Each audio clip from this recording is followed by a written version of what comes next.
বসন্তী পঞ্চমী আরও একবার সরস্বতী পুজোয় ব্রত হতে তৈরি হিন্দু বাঙালিরা।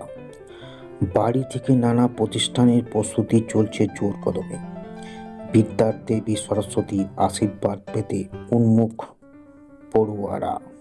তবে জানেন কি, বিদ্যার দেবী বলে পরিচিত হলেও বৈদিক সাহিত্যে তার পরিচয় অন্য। সেখানে জলাশয় ও নদীর দেবী হিসাবে তার পরিচয় পাওয়া যায়। মনে করা হয় দেবগুরু বৃহস্পতির স্ত্রী হওয়ার পর বিদ্যা ও সৃজনশীলতার দেবী হিসাবে প্রতিষ্ঠান পান সরস্বতী। মানব সভ্যতার প্রাচীনতম গ্রন্থ ঋগ্বেদে প্রথম দেবী সরস্বতীর উল্লেখ পাওয়া যায়। সংস্কৃত ব্যাকরণ অনুসারে সরস্বতী শব্দটি সরস ও বতী শব্দের সন্ধি।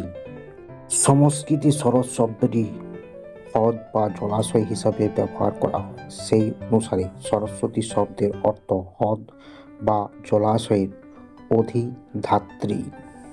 ঋগ্বেদের দ্বিতীয় মণ্ডল 41তম সূক্তের 16তম শ্লোকে বলা হয়েছে আম্বিতমে নদীতমে দেবীতমে সরস্বতী, যার অর্থ সরস্বতী মাতাদের মধ্যে, নদীদের মধ্যেও, দেবীদের মধ্যেও শ্রেষ্ঠ।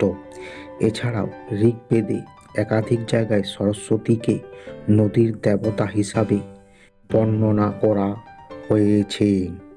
পণ্ডিতেরা মনে করেন দেবগুরু বৃহস্পতির সঙ্গে বিবাহসূত্রে আবদ্ধ হওয়ার পর সরস্বতী জ্ঞান ও বিদ্যার দেবী হিসাবে পূজিত হতে শুরু করেন।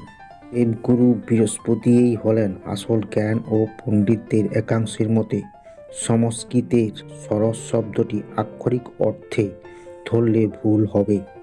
এখানে সরস অর্থের জ্ঞানকে বোঝানো হয়েছে আর সরস্বতীকে জ্ঞানের আধার হিসাবে। তবে ঋগ্বেদেও তার জ্ঞানের বিচ্ছুরণের কথা জানা যায়। এছাড়াও অর্থব ও যজুর্বেদের সরস্বতীকে নানাভাবে বর্ণনা করা হয়েছে।